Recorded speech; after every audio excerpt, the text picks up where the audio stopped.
Y ahora permítanme decir, bienvenidos Revolution Church, de regreso a nuestra serie de fin de semana llamada El Mayor Mandamiento. Y quiero saludar específicamente a todos nuestros campus. Hola Ciudad de México, hola Lone Tree, hola Colorado Springs. Me alegro mucho de estar con todos ustedes y también a ustedes que se unen en línea, una bienvenida especial para ustedes. Ustedes saben que hemos estado aprendiendo en esta serie sobre lo que Jesús enseñó cuando se le preguntó cuál era el mayor mandamiento en las Escrituras. Él respondió: amarás al Señor tu Dios con todo tu corazón y con toda tu alma y con toda tu mente y con todas tus fuerzas. Y hasta ahora en esta serie hemos estado aprendiendo mucho sobre lo que significa amar a Dios con todo el corazón. Hemos aprendido mucho sobre lo que significa amar a Dios con toda la mente. Hoy vamos a hablar realmente de la parte más malentendida o menos entendida de este mandamiento, y es esta. ¿Qué significa amar a Dios con toda tu alma? Nuestro Nuevo Testamento se escribió originalmente en griego. La palabra griega para alma es psique. ¿Puedes decirlo conmigo? ¿Psi? Sí, tiene el psi y luego ¿qué? Psique. Esa es la palabra para alma en nuestro Nuevo Testamento. Si alguien te pregunta, bien, ¿cómo puedo amar a Dios con mi psique?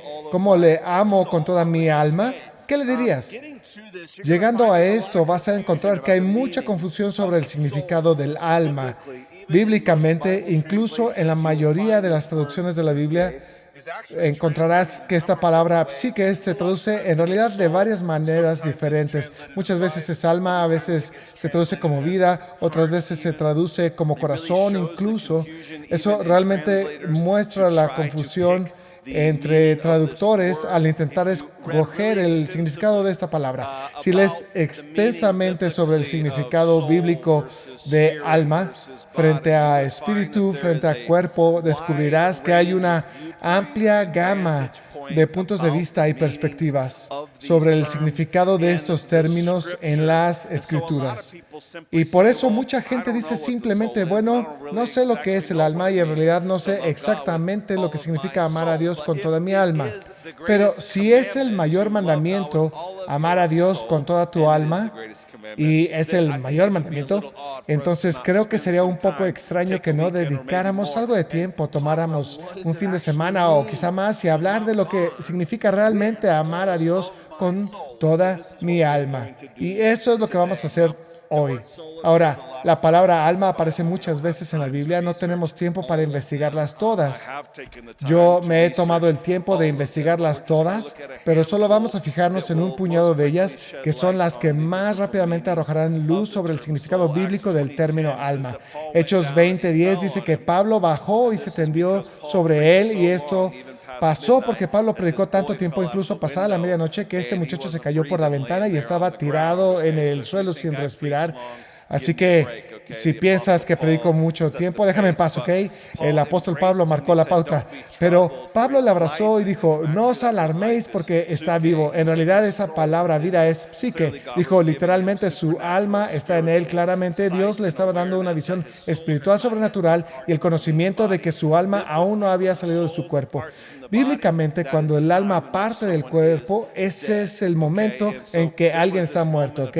Así que hubo un momento en el que su cuerpo físico ya no funcionaba, pero su alma aún no había partido. Volvemos a ver esto con la muerte de Raquel en Génesis 35. Dice, y aconteció que cuando su alma partía, pues murió. En la Biblia encontrarás esta definición muy simple y básica de alma como simplemente tu vida. Y es porque entendían que si el alma abandonaba el cuerpo, ya no estabas vivo, sino que estabas muerto. Ahora bien, eso es parte de ello, pero no nos dice exactamente mucho sobre lo que es realmente el alma, ni tampoco sobre cómo amaríamos a Dios con ella. Así que solo leamos algunos ejemplos más. Jesús dijo en Mateo 6:25, por eso os digo, no os preocupéis por vuestra psique, traducido aquí vida. Por eso os digo, no os preocupéis por vuestra alma, su psique, qué comeréis o qué beberéis, ni por vuestro cuerpo, qué vestiréis. ¿No es el alma, la psique, más que el alimento y el cuerpo más que la ropa? Así que en otras palabras les está haciendo saber, oye, tu psique es algo más que tu vida física, es algo más más que satisfacer tus necesidades físicas para que no mueras físicamente. Está diciendo exactamente de lo que estamos hablando aquí. Es más grande que eso, es más amplio que eso. Entonces, ¿qué es? Mateo 10:28, Jesús continúa. Dice, y no temáis a los que matan el cuerpo, mas el alma, el psique, no pueden matar. Temed más bien a aquel que puede destruir el alma y el cuerpo en el infierno. Cuando leí este versículo por primera vez dije, chicos, ¿qué creen que significa? Y ellos pensaron que significaba que debíamos temer a Satanás. Yo les dije, no es lo que significa. Dios es el que puede destruir tanto el cuerpo como el alma en el infierno. Así que la gente puede matar el cuerpo, pero la gente no puede matar el alma.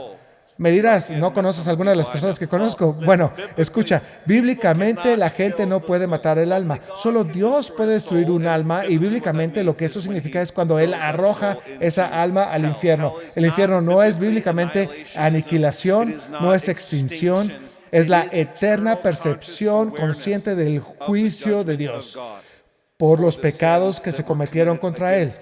Entonces, ¿qué es el alma bíblicamente? Es algo separado del cuerpo, es la parte inmaterial de lo que somos y, en efecto, sobrevive a la muerte física, ya sea a la vida eterna o a la destrucción eterna, pero sobrevive. En un sentido, es eterna viendo hacia el futuro.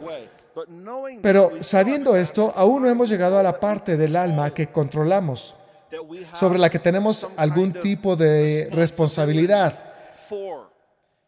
No se nos diría que amáramos a Dios con toda nuestra alma si el alma fuera solo algo que existe. No, el alma es algo con lo que tenemos que hacer algo. Es algo en lo que tenemos que hacer algo y eso puede llevarnos a amar a Dios o no. Así que presta atención a Efesios 6, 5-6. Siervos, obedeced a vuestros amos en la tierra con temor y temblor, con la sinceridad de vuestro corazón como a Cristo, no para ser vistos como los que quieren agradar a los hombres, sino como siervos de Cristo. Esa última parte sí que nos va a ayudar aquí, haciendo de corazón la voluntad de Dios.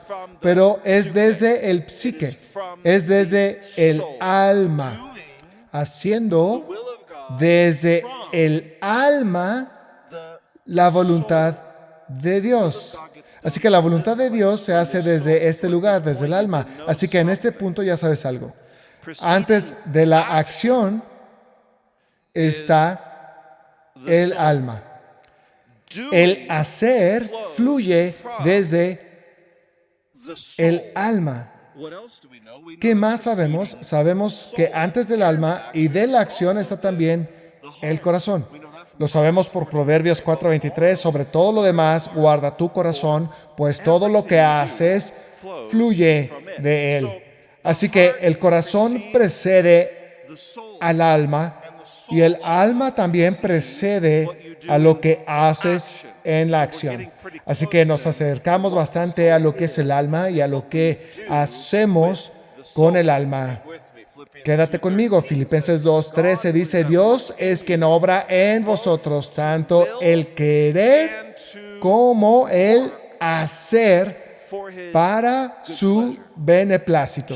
Entonces, ¿qué es lo que precede a la obra? Es el querer. Dios actúa en ti tanto para querer como para hacer según su beneplácito. Para comprenderlo, piensa en el alma bíblicamente como el lugar donde se toman las decisiones. Es el lugar de la voluntad y de la ejecución de la voluntad en cuanto a la toma de decisiones. Dios dentro del cristiano actúa en nosotros para de hecho llevarnos a querer correctamente y luego a actuar u obrar correctamente. Pero para comprender esto realmente tenemos que volver al libro de Génesis, porque es ahí de donde parte el conocimiento de todo lo que leemos sobre el espíritu, el alma o el cuerpo, del relato de la creación desde ese punto en adelante. Así que tenemos que volver allí un momento para asegurarnos realmente de que estamos entendiendo esto. Bíblicamente, el alma no es algo que solo tengan los humanos. Y eso es importante para comprender la distinción del alma. Se dice que tanto los humanos como las demás criaturas de la creación tienen alma. La palabra hebrea para alma es nefesh.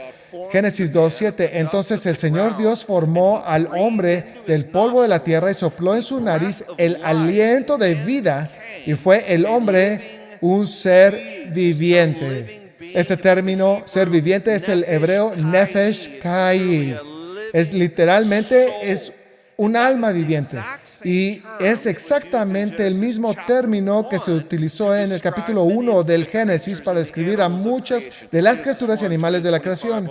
Génesis 1, 20, 25, aunque nos saltamos un par de versículos, dice: entonces dijo Dios, llénense las aguas de multitudes de seres vivientes, nefesh kai.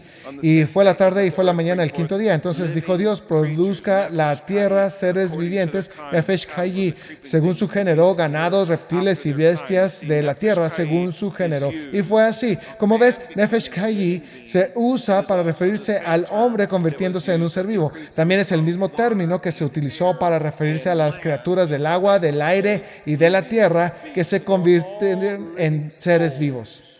Así pues, todos ellos son almas vivientes. Sin embargo, este término no se utilizaba antes del día 4 de la creación. No se utilizaba para describir a la tierra, no se utilizaba para describir el agua, no se utilizaba para describir el cielo, ni las nubes, ni siquiera las plantas. No se utilizó para ninguna de esas cosas hasta los seres vivos. Así que son distintos de todo lo que les precedió en la creación en ese sentido. Entonces, tener alma no es lo que particularmente te hace humano. Es una parte de ello, pero no te hace particularmente humano en términos de distinción respecto a los animales. Entonces, ¿qué es lo que hace a que alguien sea particularmente humano?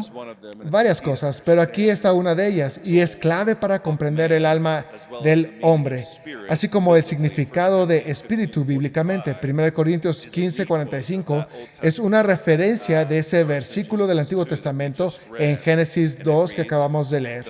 Y dice así: el primer hombre, Adán, fue hecho alma viviente. Ahora bien, el Nuevo Testamento de nuestra Biblia está escrito originalmente en griego, mientras que el Antiguo Testamento está escrito originalmente en hebreo. Así que se trata de una cita de un versículo hebreo, pero por supuesto está escrito en griego. El griego para alma viviente es psichein susan. Es una combinación de esta palabra psique, alma, y zoe o zoe, como habrás oído llamarla antes, que es vida. Ahora bien, en este punto ocurre algo muy interesante, porque esta palabra zoe en griego solo se usa de Dios y de lo que está en Dios. Nunca está fuera de Él. Dios es vida zoe. Es un término distintivo para hablar de la vida que está en y solo en Dios.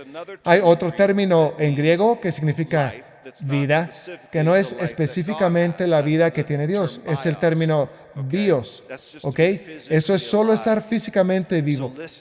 Así que escucha, el hebreo no tenía esas opciones de palabras para distinguir entre la vida que está particularmente en Dios y simplemente estar físicamente vivo. No tenía eso. Pero cuando el Nuevo Testamento vuelve a citar ese versículo del Antiguo Testamento, en realidad está arrojando luz sobre el significado del versículo del Antiguo Testamento, porque nos está mostrando el tipo de alma viviente que era en Adán, era única y distinta y estaba separada de otras. En Adán estaba la vida, el zoe de Dios mismo. Ahora podrás decir, obviamente eso como que está implícito en Génesis, porque cuando retrata a Dios soplando su espíritu dentro del hombre, eso no es algo que hace con todas las demás criaturas. Así que es como que sí, tiene sentido.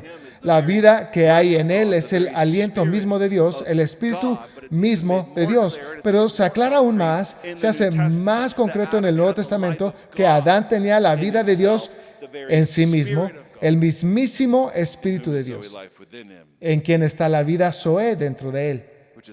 Lo que es muy chido, ¿no crees? Cada palabra de la palabra de Dios tiene tanto significado. Solo quiero que captes eso. Citando un versículo del Antiguo Testamento, pero iluminándolo al mismo tiempo. Quiero decir que Dios nunca desperdicia ni una sola gota de tinta en su palabra. Génesis 2:17, quiero que leamos esto porque Adán y Eva fueron advertidos de que si decidían desobedecer a Dios comiendo del árbol de la ciencia, del bien y del mal, ellos seguramente, ¿qué? Morirían. Morirán si hacen esto. Y sin embargo, dada esta elección particular de desobedecer a Dios o de relacionarse con Dios como Dios, después de comer de ese árbol, no murieron físicamente, no de inmediato. Y el punto es que puede que no hayan perdido su nefesh chayi o su psique bios en ese momento. Es decir, puede que no hayan perdido su vida física en ese momento, pero sí perdieron su vida zoe en ese momento. Perdieron el Espíritu de Dios que había sido soplado en ellos y que moraba en ellos en ese momento. Es por esto que dice la Escritura que todos los que están en pecado ya están muertos. No en el sentido físico, sino en el sentido del alma.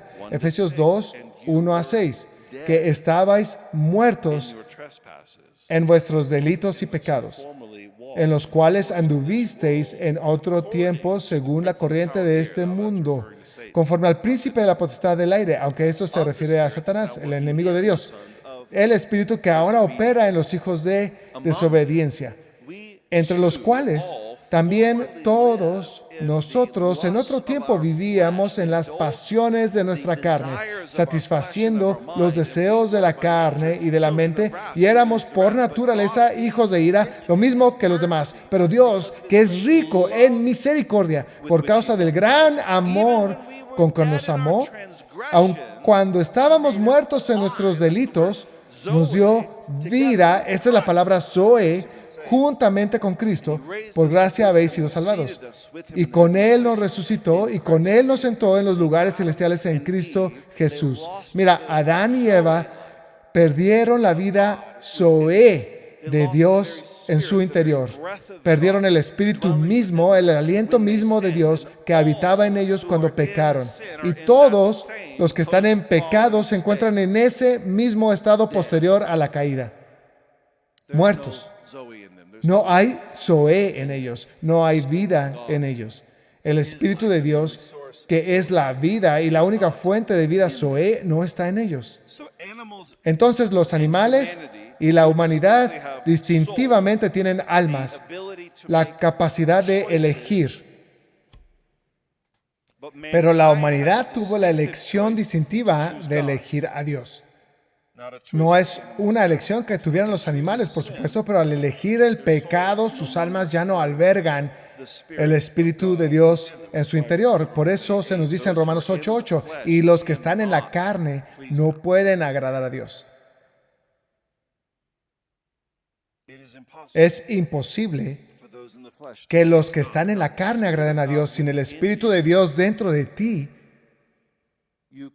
No puedes y no tienes la capacidad de hacer las cosas que agradan a Dios. Uno, ni siquiera puedes entender las cosas del Espíritu. No serás capaz de comprenderlas, no serás capaz de entenderlas, no serás capaz de creerlas, no serás capaz de tener fe, y sin fe es imposible agradar a Dios, no serás capaz de elegirlas. Por eso la Biblia dice que en realidad estabas sin el Espíritu de Dios dentro de ti. Crees que eres libre, pero en realidad eres esclavo del pecado. No puedes superar tu esclavitud al pecado sin el Espíritu de Dios viviendo en ti. Simplemente no es posible. Ahora bien, ¿significa eso que si tienes el Espíritu de Dios viviendo en ti, eso te garantiza que agradarás a Dios? No, no necesariamente, no más de lo que se lo garantizó a Adán y a Eva. Pero sí hace posible agradar a Dios. Mira, cuando recibes el Espíritu de Dios en tu interior, ahora entras similarmente a la situación que Adán y Eva tuvieron. Tenían el Espíritu de Dios en su interior, tenían la vida Zoe de Dios en su interior. Sí, tenían la capacidad de superar esa tentación de desobedecer a Dios y, por tanto, de obedecer a sus enemigos. Así que el Espíritu de Dios dentro de ti hace posible someter tu voluntad, tus deseos, tus caminos a los suyos. Pero tienes que hacer una elección con tu alma. Así es como amas a Dios con tu alma. Vale la pena decir esto. Si has ido a la iglesia, has leído la Biblia y estás como, caray, no entiendo nada de esto, no sé de qué hablan los demás. Te sientes como, no puedo ver lo que otros están viendo, no puedo encontrarme con eso que otros están encontrando. No sé qué tipo de Kool-Aid tomaron, pero yo no entiendo. Voy a explicarte la razón.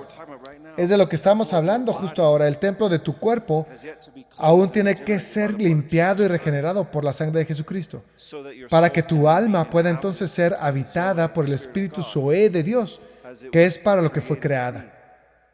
Y sin el Espíritu de Dios dentro, no puedes comprender las cosas del Espíritu. No puedes entenderlas. Son solo palabras muertas en páginas muertas. Hasta ese momento. Te diré cómo conseguir el Espíritu de Dios dentro de ti si estás como yo sospecho que nunca lo he experimentado, no lo sé. Pero volveremos a ello en un momento. Todo esto para decir, ¿qué es tu alma? Está alojada en tu cuerpo, pero el alma en sí misma está concebida para albergar el Espíritu de Dios, la vida de Dios. Y es este lugar donde elegimos. Es el lugar donde decidimos qué voy a hacer. ¿Voy a hacer lo que yo quiero?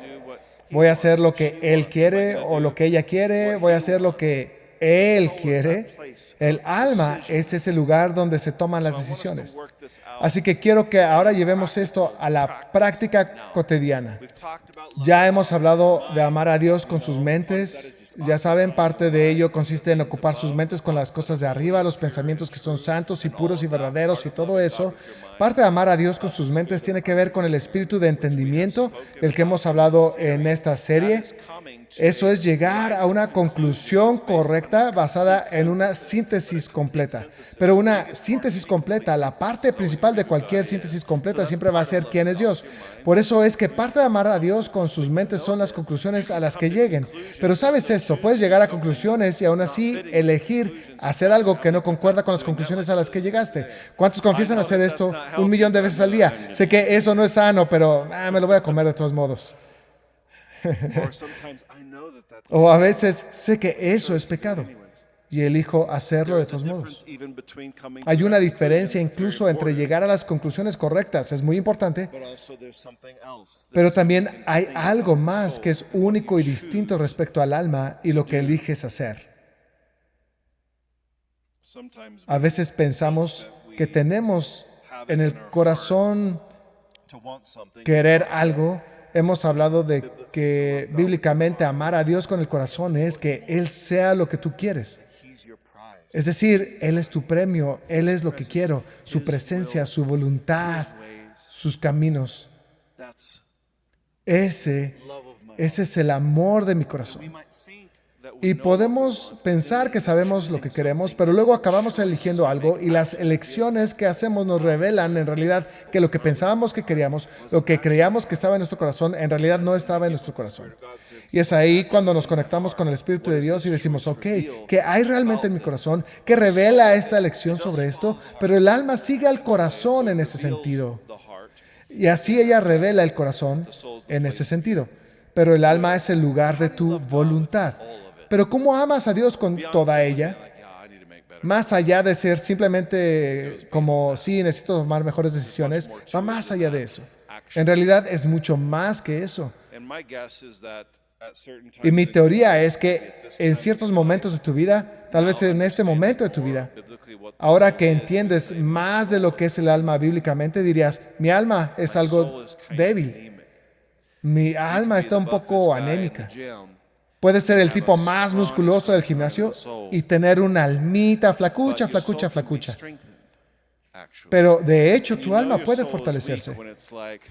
Y sabes, tu alma es débil cuando sigues eligiendo esas cosas que no son las correctas. ¿Cómo te fortaleces y haces a tu alma fortalecerse? Eso es con lo que vamos a terminar prácticamente hoy. Hay varias maneras y vamos a hablar de unas cuantas brevemente. La primera es el amor. El amor fortalece la determinación de tu alma. Si intentas hacer todo esto, ya sabes, obedecer a Dios o incluso obedecer sus mandamientos en lo que se refiere a cómo te relacionas con los demás, pero lo haces sin amor, tu voluntad será muy débil. No tendrá una determinación fuerte. Puedo darte un ejemplo práctico. He estado compartiendo con ustedes que Dios ha estado rompiendo mi corazón por algo que está rompiendo el suyo.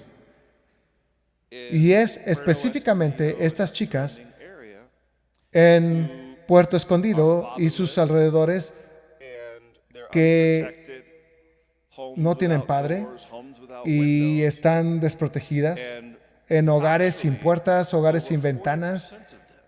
Y de hecho, más del 40% de ellas han sido agredidas sexualmente, explotadas sexualmente, victimizadas. Y Dios ha estado rompiéndome el corazón por ello. Algunas de ellas son verdaderas huérfanas. Muchos, como he mencionado, simplemente no tienen un lugar seguro al que ir.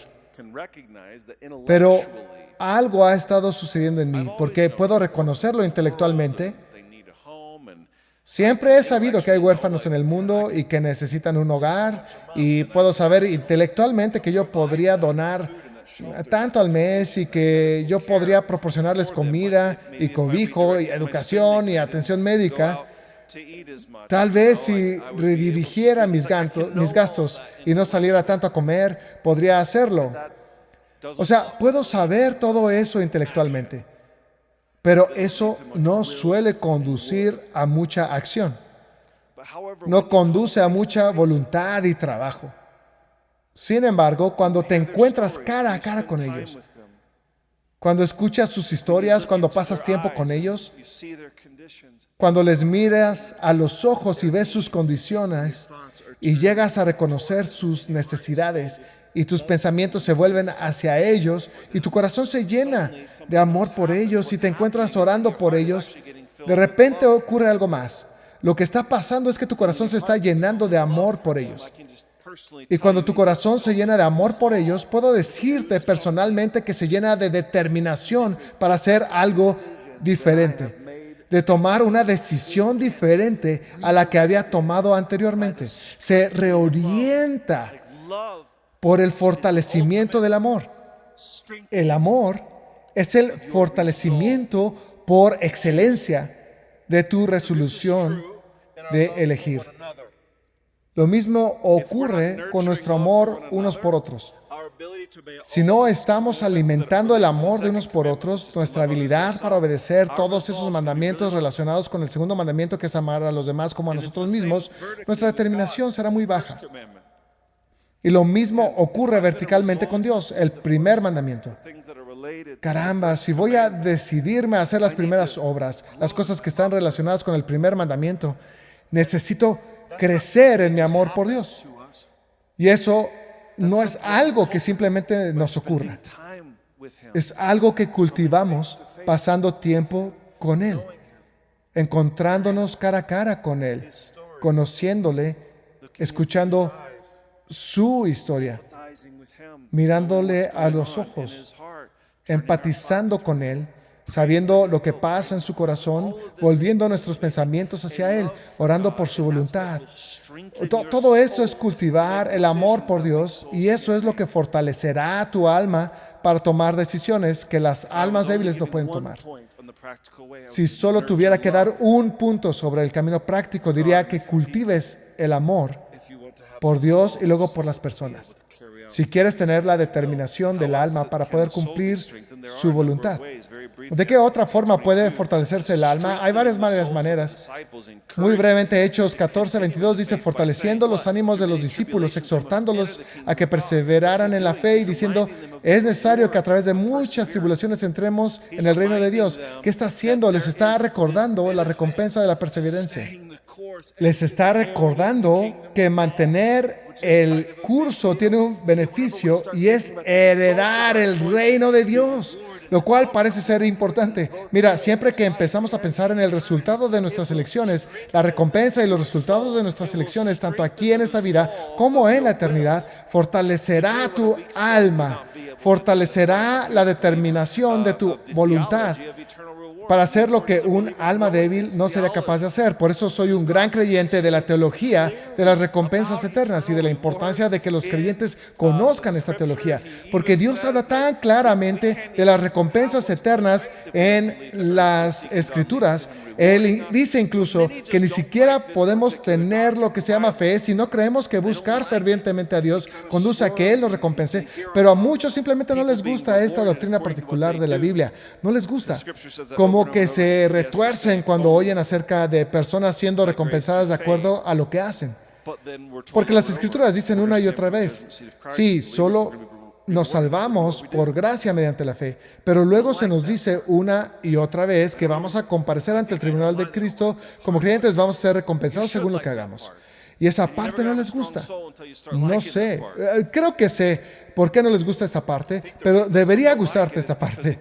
Y nunca vas a tener un alma fuerte hasta que te empiece a gustar esa parte. Creo que la razón por la que a algunos no les gusta es porque dice claramente que las recompensas no serán las mismas para todos. Hay distintas recompensas, pero nadie estará celoso ni amargado por nada en el cielo.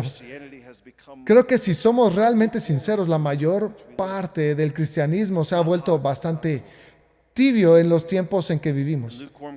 No es ni caliente ni frío. Y el cristianismo tibio prefiere pensar que lo que hace realmente no importa tanto. Es como si ser salvo por gracia significara eso. El problema es que a raíz de eso tenemos un cristianismo muy desmotivado. Nunca vas a tener un alma fortalecida si piensas que no hay recompensa por tu trabajo, no hay recompensa por buscar, no hay recompensa por el sacrificio. Un cristianismo sin recompensa acabará siendo un cristianismo debilitado. Así que, segundo, para fortalecer tu alma, piensa en la recompensa. Tercero, piensa en la consecuencia. Piensa en la consecuencia. Sabes que cuando Josué huyó de la mujer de Potifar, estaba siendo tentado en ese momento, no dijo nada sobre ella. No dijo algo como, nunca me gustó su personalidad. Ajá. Su pelo es demasiado así, o algo así. No había nada de eso. No hablaba de ella en absoluto. No fue así como superó la tentación. Decía, ¿cómo entonces iba yo a hacer esta gran maldad y pecar contra Dios? Estaba pensando en cómo impactaría a Dios hacerle eso. Que eso realmente impactaría el corazón de Dios. Reconoció el costo de ello. Nuestra voluntad se fortalece cuando empezamos a reconocer el costo tanto de los pecados de comisión como los de omisión, de los pecados que cometemos o de los pecados de no hacer lo que sabíamos que debíamos hacer. Así que sí, cosechamos lo que sembramos, debemos recordarlo. Dios no puede ser burlado. Va a haber una consecuencia por las decisiones que tomemos. Eso importa. Entender esa consecuencia forma parte del fortalecimiento de tu alma. Pero más allá de eso, cuando hay un amor tan grande por Él, por el Señor, entonces ocurre algo. Va más allá de si hago esto, pagaré un precio o lo que sea. Acaba siendo una motivación mucho mayor y es simplemente esto. ¿Y si no se hace la voluntad de Dios? ¿Y si no se hace la voluntad de Dios? En el Nuevo Testamento hay dos palabras diferentes para referirse a la voluntad de Dios. Una es bulomai, la otra es telema.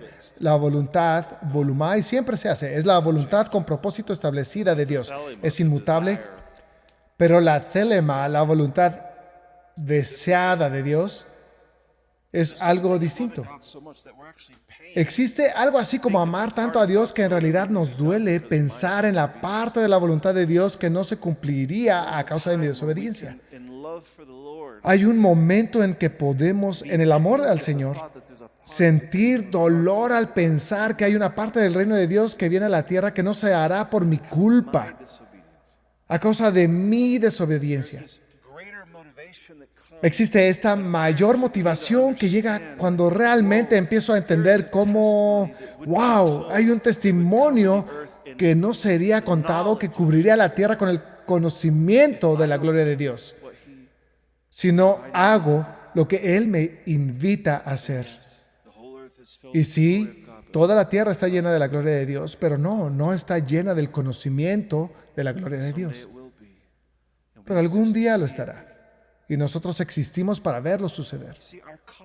¿Ves? Nuestra consecuencia es saber que hay un anhelo en el corazón de Dios y que ha habido esta espera en el corazón de Dios, ha habido este dolor en el corazón de Dios, pero no tendremos eso si no creemos que hay una consecuencia. Lo peor que puede ocurrir para la motivación es creer que lo que haces no marca la diferencia. Creer que lo que haces no importa, que Dios va a conseguir lo que Dios va a conseguir de cualquier manera. Que si está destinado que así sea, así será. Y no importará lo que hagas o dejes de hacer. Lean la Biblia, gente. Eso no es lo que dice. ¿Quieres saber cómo será cuando Dios consiga lo que quiere? Pues miren al cielo. Hay una razón por la que Jesús dijo, oren primero para que el reino de Dios venga a la tierra, para que la voluntad de Dios, tal como se hace en el cielo, se haga aquí. Literalmente está diciendo, oren para que Dios consiga lo que quiere aquí, para que aquí sea como allá. La creencia de que Dios consigue lo que quiere aquí y ahora es la doctrina de los demonios. Es como se calma el hombre que hace poco. Aferrarse a ella no es bíblico. Mira cómo vivieron los santos que vieron mucho terreno siendo ganado para Dios. David no dijo, si este gigante no es eliminado, bueno, Dios lo va a hacer de otra manera. En realidad no importa lo que yo haga. Que alguien me pase el queso, por favor, comeré otra aceituna. Eso no es lo que dijo. Jesús siendo, me hice reír un poco. Jesús siendo Dios no dijo, si el Padre quiere decir, hombre, va a suceder de una manera o de otra, no importa lo que yo haga. Gracias a Dios.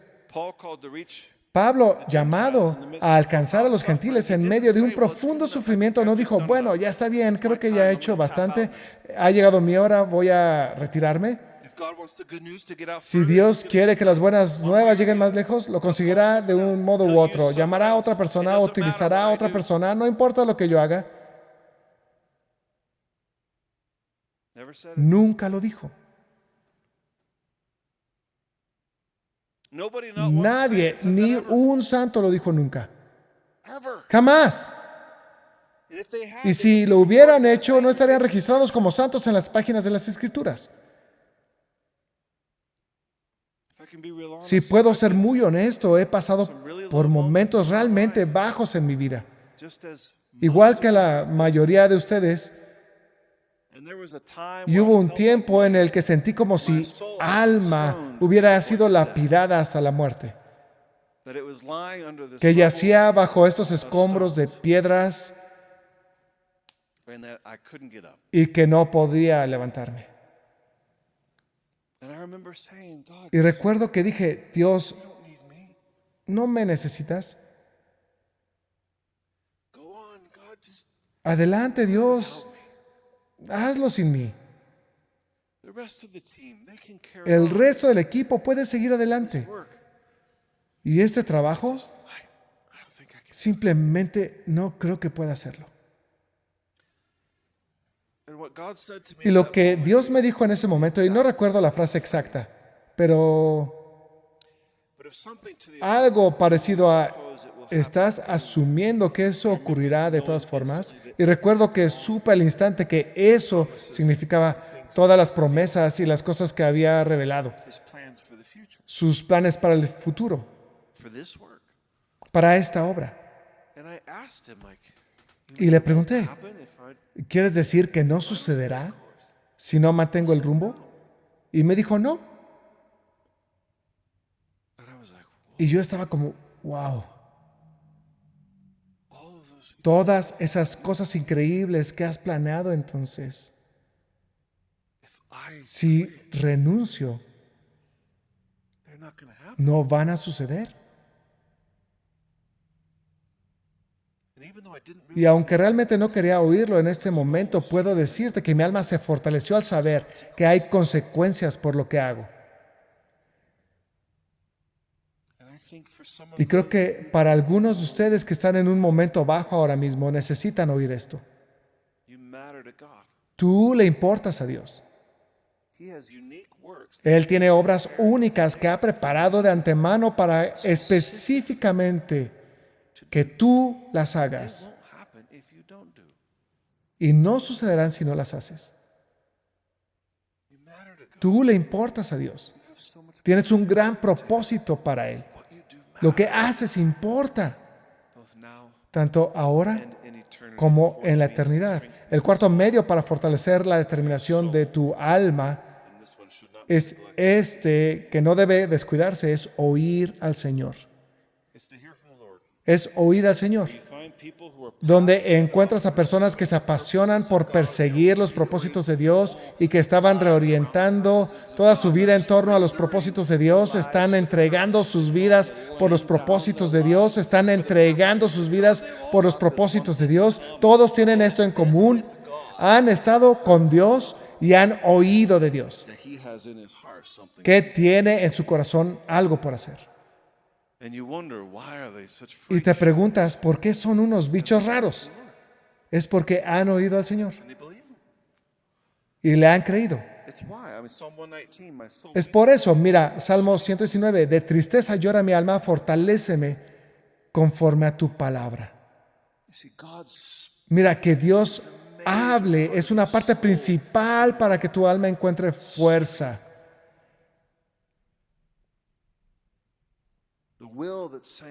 La voluntad que dice sí, Señor, necesita oír al Señor.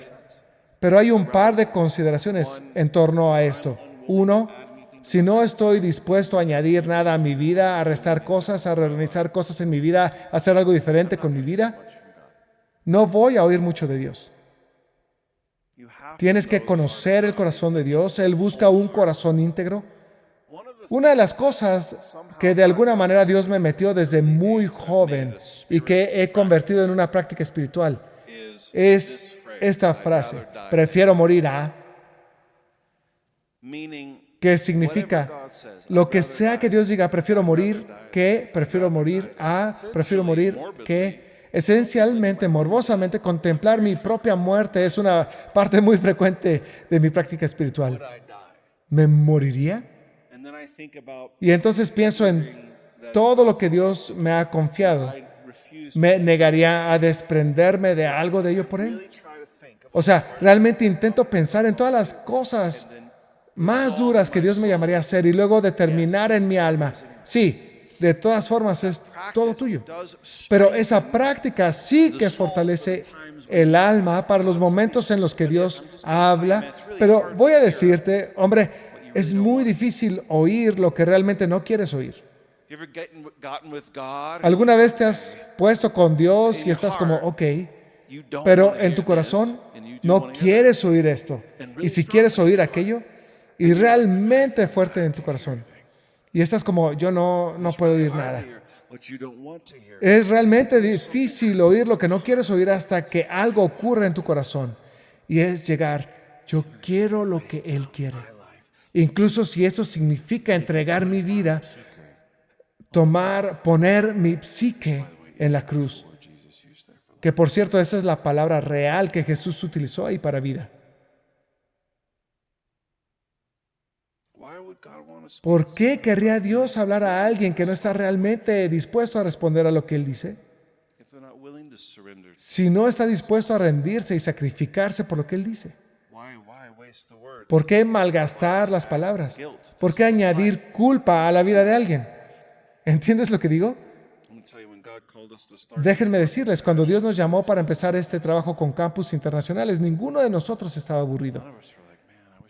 Ninguno de nosotros estaba como, caray, ojalá tuviera algo más que hacer. Ninguno de nosotros estaba como, tengo algo de margen y siento que necesito llenarlo con algo. Ninguno de nosotros. Lo mismo ocurría con la adoración 24/7. Nadie tenía margen para decir sí a una reunión interminable de alabanza perpetua. Ninguno. Mira, parte de ello es que tienes que, cuando acudes al Señor para oírle, tienes que creer que sin importar lo que diga, te dará lo necesario. Y eso puede llegar en millones de formas distintas. Él es muy creativo. Rara vez aparece exactamente de la misma manera. Pero tienes que creerlo para poder escucharlo. Aunque no tenga nada, Dios puede proveer todo si Él lo dice. Entonces podré oírlo. El alma se fortalece cuando oyes de Él, cuando oyes lo que hay en su corazón, cuando oyes los propósitos que quiere que se cumplan, cuando oyes las cosas que quiere que se hagan. Y entonces, en amor y por amor, tu alma se fortalece para verle conseguir lo que está en su corazón conseguir. Quiero verle conseguir eso. ¿Sabes qué? Voy a decir esto. No soy responsable de las obras que Dios ha preparado para todos los demás en el mundo. O sea, quiero influir en las personas para que digan sí a Dios en la medida de lo posible. Pero entiendo por la vocación particular que Él me da, que tengo una responsabilidad particular de administrar sus promesas y sus propósitos para esta casa o para mi vida. Y tú tienes lo mismo. Conoce tu lugar, conoce dónde te ha colocado y aplícate en las cosas que está hablando en el lugar en el que Él te ha colocado. Las promesas particulares que Dios ha hablado sobre esta iglesia en particular, gran parte de mi fuerza proviene de haber escuchado lo que hay en su corazón por hacer con el mensaje de una revolución del primer amor, de haber oído que el avivamiento está llegando, de haber oído que cada uno de estos campos colocados por fe es un jarrón vacío y que va a ser un lugar de derramamiento, un lugar de avivamiento, y no sé cuándo llegará eso, pero haber oído me da una gran fuerza para hacer el trabajo con todo mi corazón. Haber oído el impacto en las naciones que Él va a hacer a través de esta iglesia me da una gran fuerza. Haber escuchado. Quiero decir, cuando nos invitó a toda esta cosa de la adoración 24/7, toda esta cosa de reconstruir el tabernáculo de David, Él mostró la antorcha de su obra vivificadora tocando tierra ahí mismo. Y entonces la fogata se convirtió en un incendio. Y nosotros estábamos encendidos y el fuego se extendía más allá de estos muros. O sea, cuando oí eso, entonces supe, así que parte de nuestro camino y humillarnos y orar y buscar su rostro y arrepentirnos del pecado que nos va a llevar a su promesa, en realidad lo va a hacer a través de la adoración 24/7. Aquí es donde empezará. Y cuando oí eso, supe, entonces mi participación en mi sí en esto es sembrar en esa promesa, lo que también entiendo que significa que el fruto de eso será, al menos en parte, abonado a mi cuenta eterna. ¿Ya ves cuánta fuerza proviene de oír? Si no oyes nada de eso, ¿qué fuerza hay ahí? Me sorprendo cuando Conoces a personas que consideran que esta es su iglesia y que tal vez lleven un tiempo en ella y están comprometidas. Sin embargo, simplemente no han escuchado al Señor. No tienen una fe verdadera por las promesas únicas pronunciadas sobre este lugar, esta casa. Porque en mi mente pienso, sabes que al estar aquí, automáticamente estás soportando más oposición espiritual en tu vida. Probablemente lo hayas notado, pero no sé si alguna vez lo has señalado. Cualquiera que se acerque a este lugar a colaborar como personal empiezan a experimentar un mayor ataque espiritual. Me pregunto, ¿por qué estarías aquí si no tuvieras fe en esas promesas? No sé dónde encuentras la fuerza, porque la oposición particular es en realidad un ataque a la palabra. Es un ataque a la promesa. Encuentras fuerza. Al escuchar, encuentras fuerza para resistir. Puedo decírtelo por mí mismo y sé que por cada uno de nuestros ancianos, y ustedes han sido testigos, ya saben, y algunos de ellos, ya saben, algunos de ustedes no lo saben, pero han sido testigos de soportar más de lo que la mayoría jamás haría, y aún así mantener el rumbo. Esa no es nuestra fuerza. Esa es la fuerza de Dios en nuestras almas que vienen aparte de haber escuchado y creer. Es decir, ¿cómo podría descartar lo que Dios ha mostrado que está en su corazón? ¿Cómo podría contemplar y pensar que Dios no obtenga eso? Hay simplemente muchísima fuerza en escuchar, muchísima fuerza. La quinta y última, bastante simple, es decirle a tu carne que no. Tienes que decirle a tu carne que no. Ahora debo decir una pequeña, ya sabes, advertencia en esta. Si te enfocas solo en esta sin todas las demás, en realidad acabarás siendo un santurrón autosuficiente y estarás en peor forma que antes. Así que no hagas esta sin hacer todas las demás. Si no se hace apoyándote en el Espíritu, en dependencia del Espíritu, si no se hace en la práctica de permanecer lleno del Espíritu, siendo hecho por el poder, simplemente voy a decirte que no va a funcionar y no va a conducir a cosas buenas, ¿ok? Pero dicho esto, hay un beneficio real en decir no a tu carne. Por eso el ayuno es una práctica espiritual. Dices, no tiene sentido. Solo estás diciendo no a tu carne para poder dedicarte más a la oración, que es centrarte en la voluntad de Dios. Es no a la carne, es sí al espíritu. ¿Te has dado cuenta de que los que son muy disciplinados suelen serlo en muchas cosas y los que son pocos disciplinados serán pocos disciplinados en muchas cosas? ¿Por qué? ¿Qué ocurre? Las personas altamente disciplinadas se han entrenado para decir no a su carne y para experimentar el dolor de haber dicho no a su carne. Y los que carecen de disciplina no han dicho no a su carne. Y como resultado, en realidad tienen almas débiles, voluntades débiles. No estoy hablando de estar en buena forma física, hablo de caminar por el Espíritu y no ceder a los apetitos de la carne. Elegir hacer lo que Dios quiere, como ves, requiere crucificar la carne una y otra vez. Y cuando se trata de la crucifixión de la carne, sé que es como, no me gusta cómo suena, que mi fe requiera tanto sacrificio o dolor o crucifixión o, ya sabes, todo eso. Tengo noticias para ustedes. No hay nadie que haya sido crucificado al que le haya gustado. Nunca ha ocurrido. Nunca nadie ha dicho, esto es lo mejor.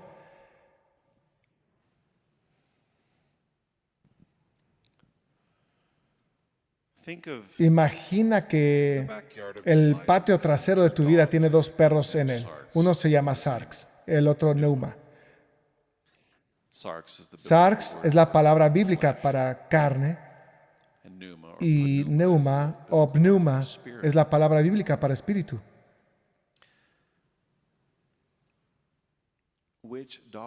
¿A qué perro estás alimentando? ¿A qué perro estás alimentando?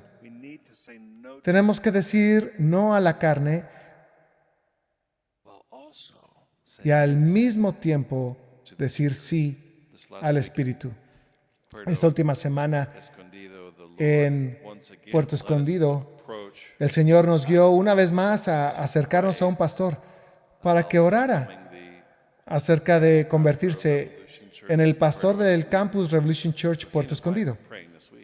Así que él y su esposa están orando esta semana, ora por ellos. Pero él dijo algo que me encantó. Dijo, en la iglesia ni siquiera puedes coger una escoba para barrer el piso sin estar lleno del Espíritu. Le dije, dime más. Y él dijo, porque si lo haces, empezarás a pensar que esa escoba es una carga en lugar de una bendición. No puedes hacer nada por Dios, dijo, sin estar lleno del Espíritu. Es cierto. Incluso la cosa más sencilla se pervertirá y se retorcerá y distorsionará en algo que es malo en vez de bueno, a menos que estemos llenos del Espíritu. Desnutre esto mientras alimentas aquello. Una forma muy práctica en que puedes crecer en este músculo, fortalecer tu no músculo a la carne, y para fortalecer el músculo de la voluntad, basta con decir no a algo que quieras cada día. No sé tú, pero yo quiero lo que quiero. Y quiero conseguir lo que quiero. Pero decir no a lo que mi carne quiere cada día es aprender a decir no, como voy a decir no a algo que quiero cada día,